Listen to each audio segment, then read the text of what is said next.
20 साल से फरार दुर्दांत शिकंजे में। 102 मामलों का आरोपी पीएलएफआई सुप्रीमो दिनेश गोप दिल्ली से गिरफ्तार। प्रतिबंधित संगठन People's Liberation Front of India PLFI का सुप्रीमो दिनेश गोप उर्फ पड़कू उर्फ कुलदीप यादव 45 वर्ष को नेशनल इन्वेस्टिगेशन एजेंसी एनआईए की टीम ने रविवार को नई दिल्ली से गिरफ्तार किया। इसके बाद उसे ट्रांजिट रिमांड पर विमान से रांची स्थित बिरसा मुंडा एयरपोर्ट लाया गया।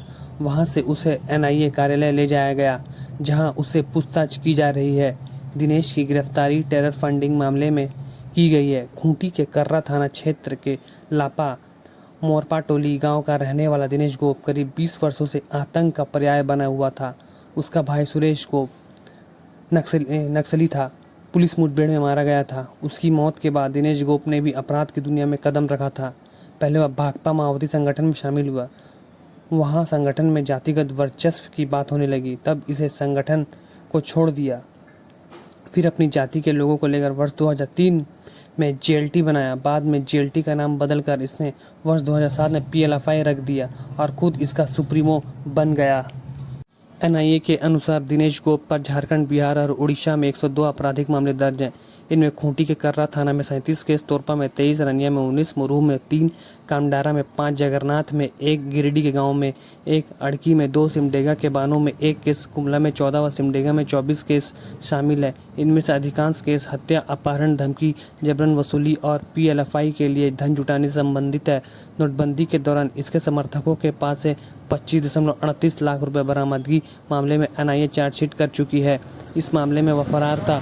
झारखंड सरकार ने दिनेश गोप पर 25 लाख व एनआईए ने 5 लाख रुपए का इनाम रखा था। इसकी तलाश सुरक्षा एजेंसियां विभिन्न मामलों में 20 साल से कर रही थी। पहले माओवादी संगठन में शामिल हुआ, फिर बना जेएलटी। दिनेश गोप का भाई सुरेश गोप भी भाकपा माओवादी संगठन में पहले से था। लपुंग व कर्रा इलाके में जयनाथ साहू और सुरेश गोप का आतंक था। इन दोनों गिरोह के निशाने पर क्षेत्र के शकरकंद व्यापारी थे। इन व्यापारियों से लेवी की वसूली को लेकर जयनाथ साहू और सुरेश गोप में वर्चस्व की लड़ाई होती थी। इसे लेकर कई बार दोनों गिरोह में गैंगवार भी हो चुका था। इसमें आधे दर्जन से अधिक लोगों की जान गई थी। उस वक्त दिनेश गोप कर्रा के लापा स्थित मोरपाटोली स्कूल में पढ़ाई करता था। इसी वक्त गांव में एक व्यक्ति की हत्या हो गई। उस केस में गिरफ्तारी से बचने के लिए दिनेश गोप भी माओवादी संगठन में शामिल हो गया। कुछ दिन बाद उसका भाई सुरेश गोप पुलिस मुठभेड़ में मारा गया। इसके बाद दिनेश खूंखार अपराधी हो गया। वह खूंटी के कर्रा व रनिया थाना क्षेत्र में आपराधिक वारदात को अंजाम देने लगा। लेकिन माओवादी संगठन में जातिगत वर्चस्व की बात होने लगी, तब इसने संगठन को छोड़ दिया। फिर अपनी जाति के लोगों को लेकर वर्ष 2003 में उग्रवादी संगठन जेएलटी बनाया।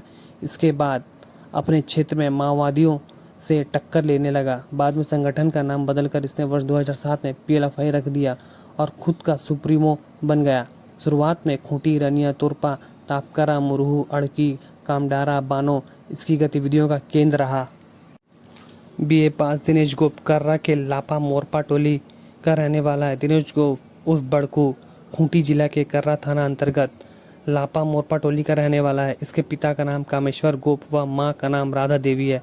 स्नातक तक की शिक्षा हासिल करने वाला दिनेश हिंदी के अलावा स्थानीय भाषाओं साबरी मुंडरी का जानकार है।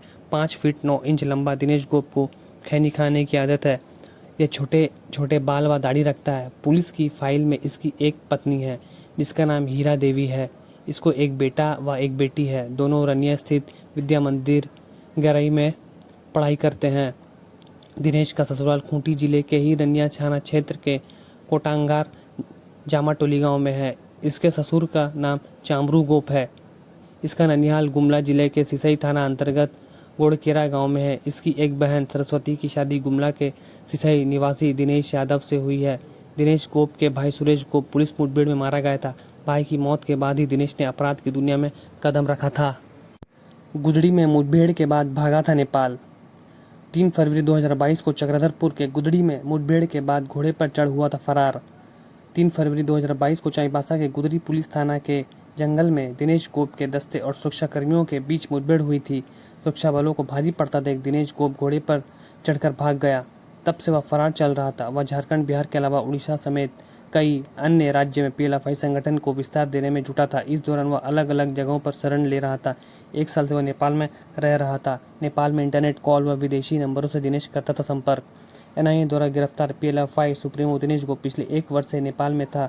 वहीं से वह झारखंड में संगठन चला रहा था। नेपाल में रहने के दौरान वहां के स्थानीय लोगों से दिनेश गोप ने संपर्क बढ़ाकर अपनी अच्छी पकड़ बना ली थी। इस कारण वह वहां आराम से रहता था। झारखंड में पीएलएफआई के अन्य उग्रवादियों द्वारा वसूले गए लेवी के पैसे उसके कुछ समर्थक उस तक नेपाल पहुंचाने का काम करते थे।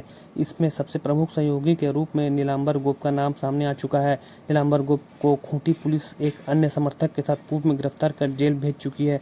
दिनेश गोप कभी भी किसी से सामान्य कॉल पर बात नहीं करता था।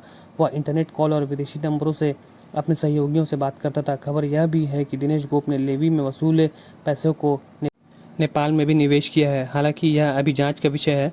खुफिया एजेंसी के सूत्रों से मिली जानकारी के अनुसार दिनेश गोप के नेपाल में होने की जानकारी झारखंड पुलिस के साथ साथ एनआईए स्पेशल ब्रांच और राष्ट्रीय खुफिया एजेंसी को भी थी। कुछ माह पूर्व उसे नेपाल से झारखंड पुलिस की एक टीम ने पकड़ने का प्रयास किया था, लेकिन वहां की स्थानीय पुलिस ने झारखंड पुलिस को उतना सहयोग नहीं किया। इसके बाद नेपाल में दिनेश गोप के होने की जानकारी वहां की खुफिया एजेंसी को दी गई। पुलिस सूत्रों से मिली जानकारी के अनुसार झारखंड पुलिस के साथ एनकाउंटर के दौरान जब दिनेश गोप को गोली लगी थी तब वह नेपाल भाग गया था। वह वहां किसी पीएलएफआई उग्रवादी को मिलने के लिए नहीं बुलाता था। उग्रवादी के बजाय वह अपनी विश्वसनीय समर्थकों को बुलाता था।